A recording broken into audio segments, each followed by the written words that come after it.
박수로 하나님 감사드립니다.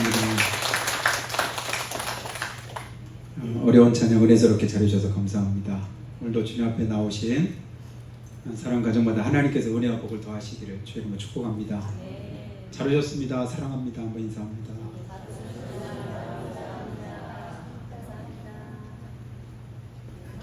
오늘 오후까지 비가 온다고 했는데 밖에 비가 많이 오죠? 오늘도 날 굳겠구나 지난 밤까지 걱정했는데 미리 어제 당겨서 오느라고 어제 밤에 그냥 갑자기 쏟아지더라고요. 미리 온 것도 은혜다 생각이 듭니다. 주일날 이렇게 구질구질하면 교회 오기도 어렵고 차 타는 것도 힘들고 그래서 늘 걱정인데 새벽부터 그쳐서 그래서 마음이 놓이고 기분이 좋았습니다. 자, 예수 믿으시면 아멘. 뭘 믿으신다고요? 예수님 믿는다는 게 뭘까요? 가끔 제가 이제 근원적인 질문 한번 드려봅니다. 내가 예수 믿는다고 하는데 예수 믿는 게 뭘 믿는 걸까? 그러니까 믿는다고 말을 하는데 진짜 믿나? 왜냐면 믿는다고 생각은 하는데 진짜 믿음 아니면 그것도 큰일이잖아요. 안 믿는다고 했다가 안 믿는 줄 알았더니 내가 믿고 있었다 이러면 괜찮은데 믿는다고 생각했는데 안 믿고 있었다. 이건 다른 말로 말하면 나는 구원받았다고 생각했는데 나중에 알고 보니까 내가 구원받지 못했다. 그럼 이제 큰 문제죠. 그리고 예수를 믿는다고 하는 말은 다른 말로는 하나님의 섭리를 믿는다고 하는 말씀과도 같습니다. 여러분, 이 세상은 하나님께서 다스리시고 주관하시고 우리가 자주 사는 것 말고 조금 어려운 말은 섭리하신다. 이게 뭐냐면 하나님의 계획 가운데서 이끌어가고 계시다. 그 얘기입니다.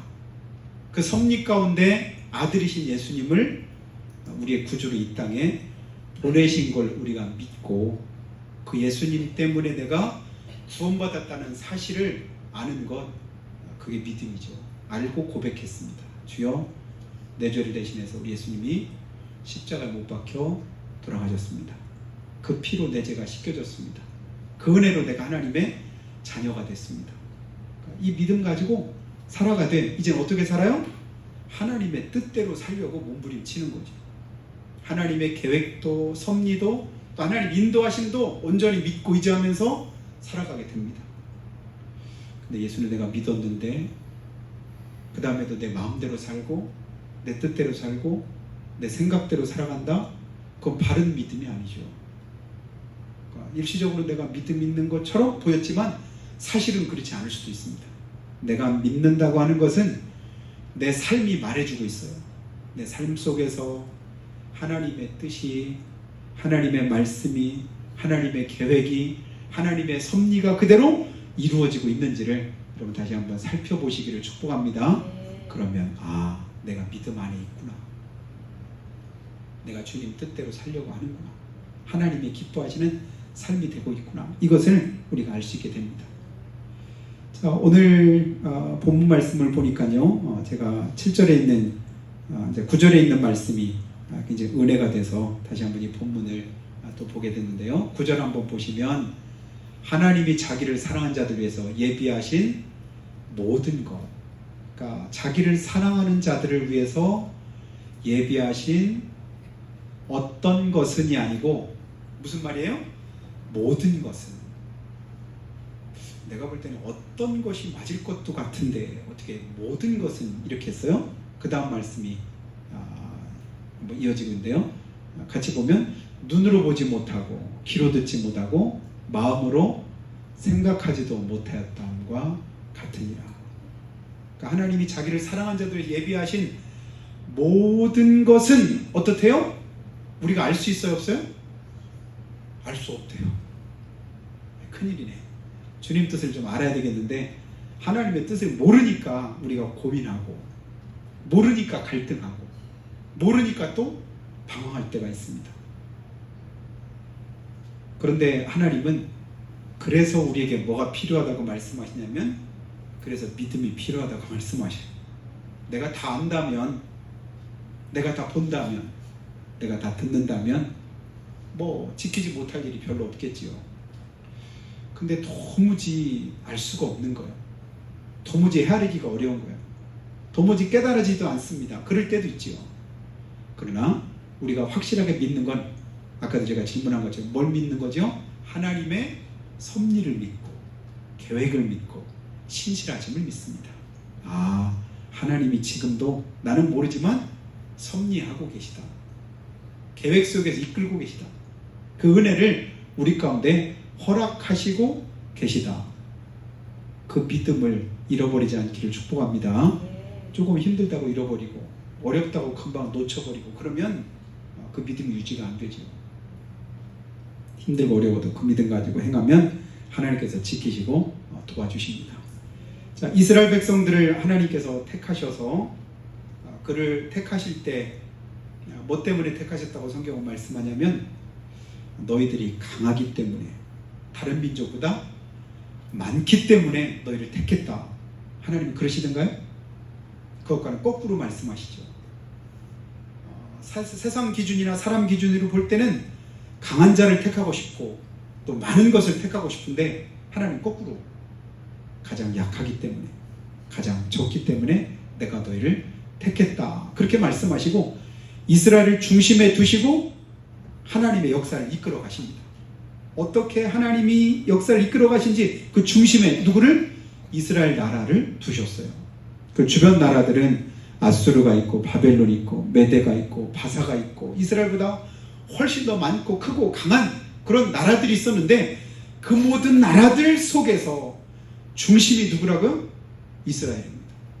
그리고 하나님의 역사를 이끄시고 나타내 주셨습니다. 그리고 나서는 우리가 세상을 살아갈 때 우리 중심에 하나님이 함께 하셔서 이 모든 역사를 이끌고 계심을 우리에게 믿기를 주님 원하고 계십니다. 하나님은 지금도 하나님이 택한 자녀들을 위해서 그들을 세상 중심에 두시고 여러 가지 주변 환경과 여건을 이끄시고 인도하고 계시는 것을 여러분 믿으시기를 축복합니다. 하나님이 지금도 나를 붙들고 계시고 여러 상황들을 여건들을 이끌어 가고 계시다. 근데 주변은 여러 가지로 힘들고 어렵고 그리고 내가 생각한 것과는 전혀 다르고 그럴 때 우리가 그것 때문에 고민하고 갈등하는데 여러분 그런 고민과 갈등을 믿음으로 바꾸시길 바라요. 아, 하나님이 역사하시겠지. 하나님이 어떤 뜻이 있으시겠지. 하나님이 함께 하시면 또 상황이 바뀔 수도 있다. 이런 사실을 우리가 깨닫되 잃어버리지 말 것은 내가 구원받은 하나님의 자녀일 뿐 아니라 하나님의 사랑을 지금도 받고 있다. 하나님이 지금도 나를 사랑하신다. 그렇게 믿는 분만함에 지금도 나를 사랑하신다. 그 사랑은 변함이 없어요. 근데 자꾸만 내가 그걸 온전히 신뢰하지 못하다 보니까 신앙의 갈등을 우리가 느끼게 됩니다. 여러분 예수 믿는 사람은 누굴까요? 하나님 안에 있다고 하는 사람이고 그리고 하나님의 말씀을 끝까지 의지하는 사람입니다. 그래서 오늘 본문 말씀은 하나님이 뭐라고 하냐면 6절부터도 다시 한번 제가 읽어드릴 텐데요. 6절에 보니까 우리가 온전한 자들 중에서는 지혜를 말하노니 이는 세상의 지혜가 아니요 또 이 세상에서 없어질 통치자들의 지혜도 아니요 오직 은밀한 가운데 있는 하나님의 지혜를 말하는 것으로 감추어졌던 것인데 그러니까 세상에 드러나지 않은 세상 사람들이 가진 지혜가 아니라 누가 가진 하나님의 지혜가 드러나지 않고 감추었던 그런 것인데 그 다음 빨간 글씨 보니까요 하나님이 우리의 영광을 위해서 만세 전에 미리 정하신 것이다. 그러니까 우리의 영광을 위해서 하나님이 미리 정하셨답니다. 야, 그거 놀라죠? 언제부터 정하셨대요? 만세 전에 정했다. 예전에 여러분 제갈공명이라고 들어보셨나요? 네? 여러분 제갈공명이라고 이제 아주 이제 중국 역사에서 가장 지략이 뛰어나고 모략이 뛰어난 그런 사람이 제갈공명인데 그 사람이 이제 죽었습니다. 그리고 죽으면서 어떤 이제 무덤을 하나 이렇게 만들어 놓고 사당인가를 만들어 놓고는 그 사당을 다 이렇게 봉해 놓고는 어느 누구도 그거 열어보지 말라고 했다잖아요. 열어보면 큰일 난다. 그래서 세월이 지나서 1000년이 흘렀는데 어느 날 누군가가 또 나타난대. 이름은 제가 모르겠는데 그 사람이 나타나 뭐냐면 제가 알면 지가 누군데 지가 뭔데 이걸 열지 말라고 하냐. 그랬다고 사람들이 열지 말랬다고 아직까지 그걸 열어보지도 못하냐. 도대체 뭐가 있길래 그걸 열어보지 말라고 했냐. 그래가지고는 아주 그냥 호기를 부리고 그 문을 부수고 열어봤답니다. 근데 그 안에 뭐가 쓰였게요? 1000년 후에 누가 이 문을 열어볼 것이다 라고 했는데 거기 지 이름이 써있대. 거짓말이겠지. 아무리 사람이 지략이 뛰어나다 그럴 수 있겠습니까? 근데 이제 그렇게 이제 중국 역사에서 이렇게 내려오고 있는데, 그런데 1000년 후의 일을 사람이 그만큼 봤다. 이야, 그대로라면 진짜 대단하다. 그러니까 무협지에나 나올 만한 그런 얘기죠. 그런데 하나님은 만세 전에 뭐 하셨다? 예비하셨다. 이걸 성경에 기록을 해놓고 있습니다. 그리고 그 하나님의 말씀은 거짓이 아니라 진실합니다. 로마서 8장에 보면 하나님이 미리 아신 자들로 하나님이 정하셨답니다. 그리고 정하신 그들을 부르셨답니다. 부르신 그들을 영화롭게 하셨답니다. 왜냐하면 하나님의 영광을 위해서 미리 정하시고 부르셔서 하나님의 일들을 맡기시고 하나님의 일들을 이루셨다. 언제부터? 창세 전부터. 그래서 하나님이시죠. 창세 전부터 계획하시고 그 모든 걸 이끄실 수 있는 분은 세상에 누구밖에? 하나님 한 분밖에 안 계시다. 그러니 그 하나님의 계획과 경륜과 지혜를 가지고 이끄시는데 세상에 부족함이 있겠느냐 그 얘기죠. 실수가 있으시겠느냐 그 말입니다. 하나님 모든 것을 다 하나님의 선하신 뜻대로 이끄시고 인도하고 계시다. 그러니 지금도 하나님 실수하시고 계시는 것이 아니라 하나님의 신실하신 선하신 뜻으로 저 여러분의 걸음을 이끌고 계심을 믿으시기를 축복합니다. 힘들어도 믿으셔요. 어려워도 믿으셔요. 그래도 하나님을 의지하면 하나님의 은혜를 깨닫게 됩니다. 이 고백을 절실하게 했던 사람, 대표적인 사람 가운데 하나가 누구냐면 욥입니다. 욥. 여러분 더 이상 설명 안 해도 욥이 어떤 어려움을 겪었는가 여러분 다 아시죠? 욥처럼 힘들다면, 그 어려움을 겪는다면 오늘날 살 수 있는 소망을 가질 사람이 과연 몇이나 있을까? 제가 가끔 한번 생각해 보거든요. 근데 제가 볼 때는 거의 없지 않을까 싶습니다. 혹여 있다 하더라도 하나님을 향한 그 믿음을 굳게 지킬 수 있을까 할 때 진짜 그것도 여러분 생각해 봐야 될 그런 생각이 들 만큼 그만큼 힘들고 어려운 그런 고난을 욥이 겪었지요.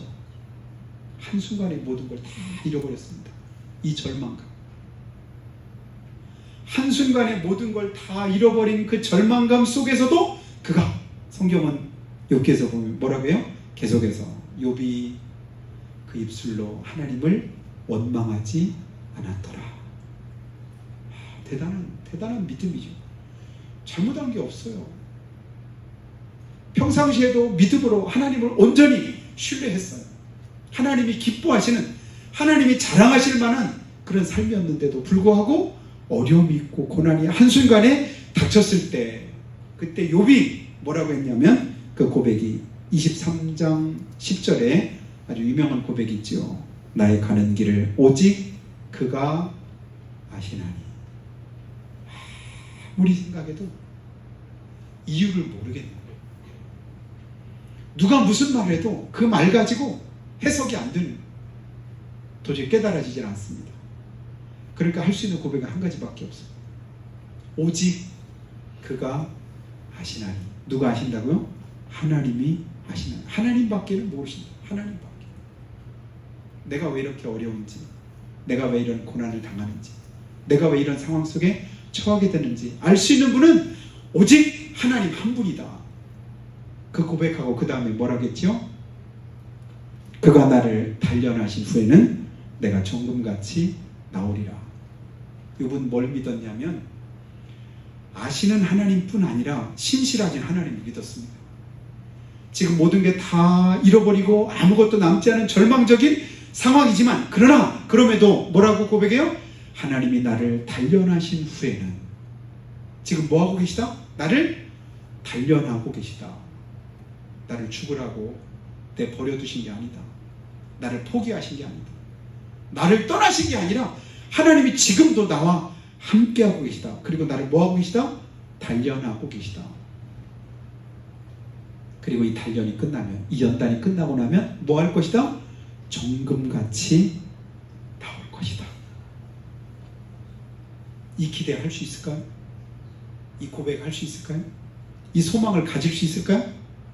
여기 믿음이 있으니까 그 고백도 하고 그 소망도 가지게 됩니다. 하나님이 살아계신다. 하나님이 능력이 있으신다. 하나님이 지금도 나와 함께 하시고 나를 향한 선하신 계획이 있으신데 여기서 끝일 수가 없지. 그냥 버려두실 리가 없지. 그 하나님 끝까지 붙잡은 거예요. 끝까지. 어느 때까지 붙잡을까요? 여러분 죽을 때까지, 주님이 부르실 때까지 그 붙잡은 손을 놓지 마시기를 바랍니다. 끝까지 붙잡아. 하나님이 결론 내시죠. 부르시는 것도 하나님의 뜻이고 하나님이 회복케 하시고 은혜를 베풀어 주실 것이다. 나의 가는 길을 오직 그가 아시나니. 다른 아무 누구도 몰라도 하나님은 다 알고 계시다. 이게 우리 믿음이 돼야 될 줄 믿습니다. 하나님이 알고 계시다. 그래서 오늘 본문에서도 아까 우리가 읽은 대로 뭐라고 말씀하셔요? 9절 말씀 한 번 더 보겠습니다. 하나님께서 사랑한 자를 위해 준비하신 모든 것은 눈으로 보지 못하고 귀로 듣지 못하고 사람의 마음으로도 생각지 못하였다라고 말씀을 합니다. 모르겠어요. 도대체 모르겠어요. 왜 그런지 모르겠어요. 그러나 그 모르는 것이 내 믿음을 더욱더 한 걸음 주님께로 향하게 하고, 그리고 그것 때문에 하나님 앞에 한 번 더 기도하게 만들고, 그리고 그 사실로 인해서 하나님의 기뻐하시는 삶을 위해서 우리가 한 번 더 노력한다면 그 믿음은 더 발전하고 더 성숙해지고 하나님이 기뻐하시는 삶이 될 수 있습니다. 근데 우리 거꾸로일 때가 많은 거예요. 모르니까 괜찮다고 생각해. 모르니까 아무렇지도 않다고 생각해. 모르니까 상관없다고 여깁니다. 리비아에, 지난 주간에 리비아 얘기 들어보셨죠? 리비아 나라 이름인데 그 나라에 홍수가 하루에 비가 왔는데 1년에 올 비가 하루에 다 왔대요. 야, 1년치 내릴 비를 하루에 다 오니까 이게 이제 난리가 난 거죠. 한순간에 뚝이 터지고, 그리고 그것이 이제 밑에 있는 동네를 다 쓸어는데 한순간에 한 몇만 명 되는 사람들이 죽고 실종이 된 거예요. 최소한 몇만 명이 목숨을 잃고, 위성으로 찍은 지도를 홍수가 나기 전하고 홍수가 난 다음에 이렇게 같이 비교해서 이렇게 뉴스에서 보여주는데 보니까 완전히 지도가 바뀐 거예요. 한순간에 그렇게 되는구나. 무너질 줄 모르니까 괜찮을까? 모르면 상관없나요? 내가 그것을 알지 못하면 괜찮은가요? 그게 아니죠. 알든 모르든 뚝이 터지고 나니까 어때요? 피해를 입습니다. 감당할 수 없는 그런 이제 절망감에 사로잡히게 됩니다. 하나님의 은혜를 여러분, 모르는 것 때문에 그것 때문에 안주하지 마시고, 모르는 것, 그것으로 인해서 더욱더 하나님을 깊이 깨닫기를 힘쓰는 저 여러분 되시기를 주님의 축복합니다. 눈에는 안 보여도 귀에는 안 들려도 마음으로는 생각이 안 돼도 성경의 말씀은 그대로 사람의 보기에 바른 길도 하나님의 뜻이 아니면 그 길로 가면 안 되죠. 근데 사람이 보기에는 아닌 것 같아도, 그 길이 좁고 협착해도 하나님의 뜻이면 그 길을 선택해요. 항상 기준은 성경 안에 있습니다. 하나님의 뜻이 여러분 결론이 되시기를 축복합니다. 무슨 일을 어떻게 할 때 고민되고 갈등될 때 여러분 그때는 다른 사람 말 들을 필요가 없어요. 다른 것에 관심 둘 필요가 없습니다. 오직 하나님이 우리에게 주신 말씀에 귀를 기울이시기를 바라요. 그래서 하나님이 뭐라고 말씀하시나? 그래서 10절에서 이렇게 말합니다. 오직 하나님이 성령으로 이것을 우리에게 보이셨으니. 눈으로도 귀로도 마음으로도 전혀 분간이 안 되고 모르는 그런 상황을 누가? 성령께서 우리에게 보이신답니다. 아, 주님께 온전히 의지하면 결국은 하나님이 길을 보이시는구나, 나타내 주시는구나. 이게 결론인 거예요. 모르는 게 결론이 아니라 하나님이 보여주시는구나. 왜냐하면 성령은 모든 것, 하나님의 깊은 것까지도 통달하시기 때문에 성령이 곧 하나님이시잖아요. 그러니까 하나님의 뜻을 우리 가르쳐 주시고 보여주십니다. 그 성령 하나님 의지하기를 주의 이름으로 축복합니다. 그래서 마지막 12절도 보면 우리가 세상의 영을 받지 않고 오직 하나님으로부터 온 영을 받았으니 이는 우리로 하여금 하나님께서 우리에게 은혜로 주신 것들을 알게 하려 하심이니라. 성령을 우리한테 왜 주셨다고요? 하나님께서 우리에게 은혜로 주신 것들을 알게 하시려고.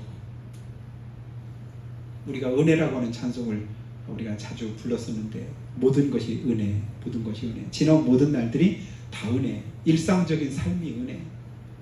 지금 리비아 같은 곳에 또 레바논 같은 곳에 또 지진이 나가지고 고통받거든. 그런 곳에 간절히 바라고 원하는 게 뭘까요?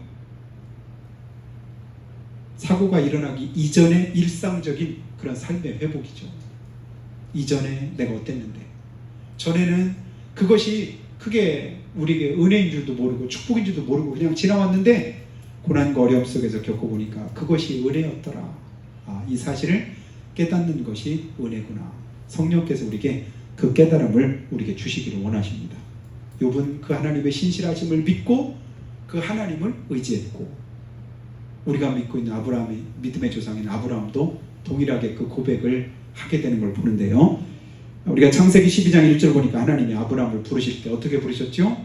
너의 본토, 고향과 친척과 아버지 집을 떠나서 내가 내게 보여줄 땅으로 가라. 이전 개혁 성경에는 지시할 땅으로 가라인데 개혁 개정판에서는 보여줄 땅으로 가라. 그래요? 하나님 보여주신다네? 그래서 그리로 갔어요. 그러면서 가라고 하면서 하나님이 주셨던 약속이 있습니다. 내가 너로 큰 민족을 이루고 내게 복을 주어 내 이름을 창대하게 하겠다. 내가 너로 큰 민족을 이루고 내 이름이 창대하게 할 것이다. 그리고 뒷부분에 보면 너는 복이 되라. 너 복되라. 내가 너 축복할게. 내가 너 함께할게. 내가 너 지켜줄게. 그런데 어떻게 됐죠? 가라고 하는데 가도 끝이 없어. 여긴가 싶었는데 아닌 거야. 그러니까 또 다른 곳으로 가요. 그래 거긴가 싶었는데 그것도 아니고. 그리고 하나님이 주신다고 하신 그걸 언제 또 주실지 깜깜무소식인 거예요. 그러니까 나중에 하나님이 또 나타나셨습니다. 또 처음 부를 때 하셨던 그 말씀을 아브라함한테 하나님이 말씀을 하시는 거예요. 창세기 15장 1절에 그때 이제 그 하나님을 뵙고 그 하나님 앞에서 이제 하나님이 아브라함을 보고 뭐라고 하냐면 아브라함아 두려워하지 마라. 나는 네 방패요 너의 지극히 큰 상급이다. 내가 네 방패고 너의 지극히 큰 상급이다. 처음 부를 때는 그래도 믿음 가지고 출발을 했어요. 근데 몇 년이 지났습니다. 수년이. 그리고 약속한 건 아직 아무것도 이루어지지 않았습니다. 근데 하나님 또 나타나셔가지고 하나님 하시는 말씀 뭐라고요? 내가 지극히 큰 방패다, 상급이다. 그때 이제 제가 아브라함의 심정을 한번 이번에 다시 한번 생각해 봤습니다. 그랬더니 그런 마음이 들었을 것 같아요. 왠지 좀 섭섭하네. 하나님 믿고 갈 바도 모르고 순종해서 하루 이틀도 아니고 그래도 수년 동안 고향, 본토, 친척, 아비집 다 떠나서 타향살이 하면서 서름도 겪고 어려움도 겪으면서 여기까지 왔는데 하나님 그래도 약속하셨으면 하나님도 약속을 좀 지키시면 좋잖아요. 근데 하나님 언제 그 약속 지키실라나요? 서운한 마음이 들었을 것 같아요. 그래서 15장 2절에 아브라함이 하나님 앞에 이렇게 말합니다. 주 여호와여 무엇을 내게 주시려 하나이까. 여러분 이렇게 곱상하게 성경에 기록된 대로 그렇게 말했을까요? 퉁명스럽게 하지 않았을까 싶어요. 하나님 뭘 주신다고 또 그러십니까? 이 얘기 아니겠어요? 뭘 주신다고? 하나님이 주신다고 해놓고 지금까지 뭘 주신 게 있냐고요? 또 뭘 주신다고 합니까? 말씀만 하지 말고 주신다고 하셨으면 한번 줘보세요. 이렇게 우리식으로 말할 수 있었을 것 같아요. 그런데 하나님이 주신다고는 민족은 고사하고 자식 하나도 없는데, 그러니까 그가 하는 말이 뭐냐면 나는 자식이 하나도 없사오니 나의 상속자는 이 다메섹 사람 엘리에셀이니이다. 현실적인 그런 대안을 하나님 앞에 말합니다. 자기 집에서 종됐을부터 길러냈던 엘리에셀이라는 그 종이 자기의 상속자, 세상 방식대로 그대로 말합니다. 그러면서 그가 뭐라고 말해요? 15장 3절에 주께서 내게 씨를 주지 아니하셨으니 내 집에서 길린 자가 내 상속자가 될 것이니이다. 내 집에서 길린 자가 하나님이 안 주셨으니 그럼 어떠시겠어요? 하나님 안 주셨는데 이 얘기예요. 그러니까 하나님 뭐라고 하시죠? 아니래요. 내가 볼 때는 그거밖에는 대안이 없을 것 같은데, 그 방법 외에는 다른 길이 없을 것 같은데 하나님은 아직도 아니랍니다. 아니랍니다. 그리고 나서 세월이 또 한참 또 흘러가는데 나중에 보니까 하나님이 아니라고 하셨으면 그러면 또 다른 길 있지 않을까? 그래서 이제 낳은 게 이스마엘이었잖아요. 86세 되었을 때 이스마엘 낳았습니다. 자기 아내의 몸종을 통해서 낳은 이스마엘. 그래서 이제 나중에는 뭐라고 말하냐면 하나님 이 이스마엘이나 하나님 앞에 서기를 원합니다. 다른 거 더 이상 바라지도 않겠습니다. 이건 뭐냐면 하나님을 향한 소원을 이제는 그 약속을 접어두고 자기 생각으로 여기까지 이것만 해도 그냥 그러려니 할게요 라고 하나님 앞에 타협을 요구하는데, 근데 하나님이 또 아니라는데 이게 참 헷갈립니다. 하나님이 아니라고 하시네요. 아니라고 하면 아닐까요? 여러분 하나님이 아니라면 아닐까요? 기라면 깁니까? 그게 사실은 믿음이죠. 아니라고 하시면 아니고 하나님이 그렇다면 그런 것입니다. 근데 우리는 아니라고 하실 때도 아닌 게 아닌 것 같아요. 그렇다라고 말씀하실 때도 그게 또 아닌 것 같아요. 그때 여러분 원수마귀가 역사한다는 사실을 깨닫기를 바라요. 하나님이 그렇다면 내가 믿든 안 믿든 그렇습니다. 그러니 안 믿으면 손해지요. 하나님이 그렇다고 하신 일에 여러분 그렇다라고 인정될 때까지 하나님께 엎드리시기를 축복합니다. 그 믿음 가져야 하나님이 역사하시죠. 그래서 또 이제 세월이 흘러서 아브라함이 이제 99세 됐는데 마지막 하나님이 또 나타나셔서 뭐라고 말씀하냐면 내가 네 안에 사라에게 복을 주고 그가 내게 아들을 낳아주게 해서 내가 그에게 복을 주고 그를 여러 민족의 어머니가 되게 하리니 민족의 여러 왕이 그에게서 나리라. 말씀이 다 끝났습니다. 그럼 뭐 해야 될까요? 아멘. 아무도 아멘 안 하시죠? 하나님이 이 모든 민족의 여러 왕이 그에게서 나오리라. 그러면 아멘 해야 되는데 아멘이 안 되죠. 그러니까 아브라함이 뭐라 했냐면 속으로 그냥 겉으로는 못 듣고 속으로 웃었답니다. 그래서 아브라함이 엎드려서 웃으면서 뭐라고 하냐면 마음속으로 이르되 100세 된 사람이 어찌 자식을 낳을까? 사라는 90세니 어찌 출산하리요?